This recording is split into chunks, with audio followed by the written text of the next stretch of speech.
आज की कहानी का शीर्षक है हाथी और नन्हा चूहा। बहुत समय पहले की बात है। पंचमनी नामक एक घने और विशाल जंगल में तरह तरह के जानवर रहते थे। वो जंगल बहुत सुंदर था। ऊंचे ऊंचे साल और पीपल के पेड़ और हरी भरी जंगल, बीच बीच में बहती छोटी छोटी नदियां और चारों तरफ पंछियों की मधुर आवाज गूंजती थी पूरे जंगल में। उसी जंगल में बहुत बड़ा हाथी रहता था। उसका नाम था बलराम।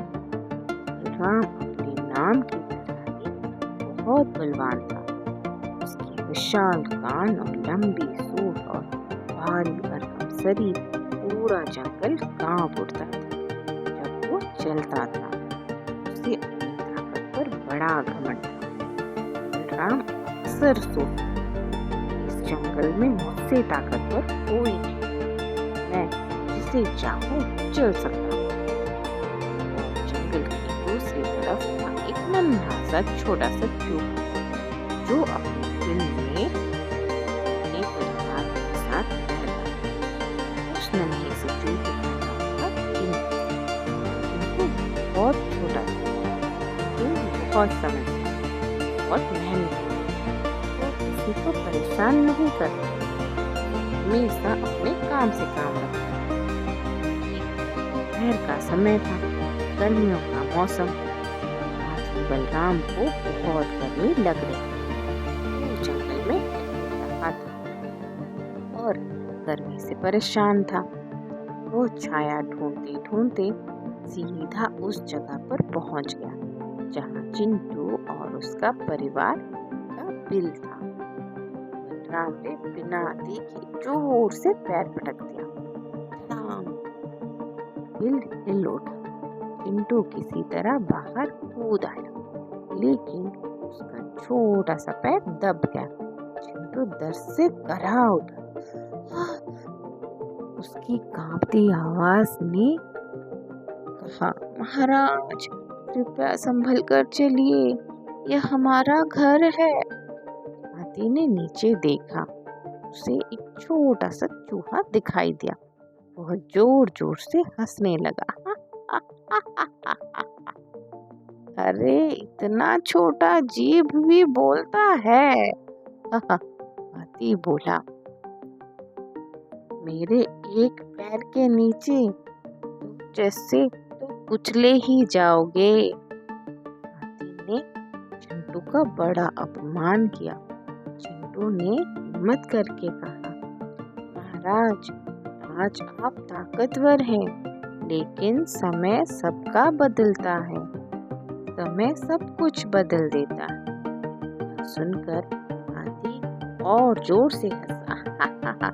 समय, तुम जैसे छोटे जीव मुझे क्या सिखाओगे? ये कहकर हाथी वहां से चला गया। चिंटू चुपचाप अपने बिल में लौट गया। दर्द के मारे वो कांप रहा था। उसका दिल बहुत दुखा, लेकिन उसने आंखों में कोई बदले की भावना नहीं। उसने सोचा, चलो जाने दो, सबका समय आएगा। उसने बस इतना कहा, शायद एक दिन मेरी भी जरूरत पड़े। कुछ दिन बाद जंगल में शिकारी आ गए। वो बहुत चालाक थे। उन्होंने बड़े बड़े जाल बिछाए, खासकर हाथियों के लिए। एक रात बलराम जंगल में टहल रहा था, जाकर फंस गया जाल उसके पैरों में फंस गया। जितना जोर से कोशिश करता जाल से निकलने की, जाल कसता जाता। बलराम घबरा गया।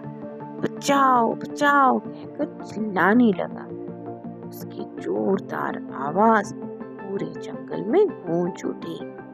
आवाज सुनकर चिंटू बाहर निकला। उसने देखा वही घमंडी हाथी आज बेबस खड़ा है। हाथी ने चिंटू को देखा तो उसकी आंखों में शर्म था। वो शर्म से झुक गई हाथी की आंखें। चिंटू, मुझे माफ कर दो, बलराम ने कहा। अगर तुम मेरी मदद कर सको तो मेरी मदद कर दो। उसकी आवाज अब भारी नहीं, डरी हुई थी। चिंटू ने कुछ नहीं कहा। वह जाल के पास गया और अपने छोटे छोटे दांतों से जाल को काटने लगा। धीरे धीरे पर लगातार वो जाल काटता गया। कुछ देर जाल काटने पर जाल टूट गया। हाथी आजाद हो गया।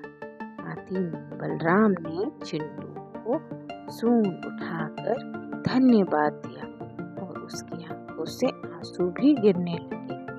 उसको समझ में आ गया, हर समय ताकत नहीं काम आती। ताकत सब कुछ नहीं होता, बुद्धि और दया भी जरूरी है। ताकत से कहीं बड़ी होती है दया और बुद्धि। उस दिन बलराम ने कहा, कभी किसी छोटे जीव को मैं मानित नहीं करूँगा। मैं बड़ा अगर हर कोई अपनी जगह अपना काम करता है। इस तरह हाथी आजाद हो गया। उसे अपने घमंड से भी आजादी मिली। किसी छोटे को छोटा समझकर मानित नहीं करना है। एक समझ आ गया हाथी बलराम को। समय आने पर सबसे छोटा भी सबकी मदद कर सकता है। ये थी आज की हमारी कहानी, हाथी और नन्हा चूहा।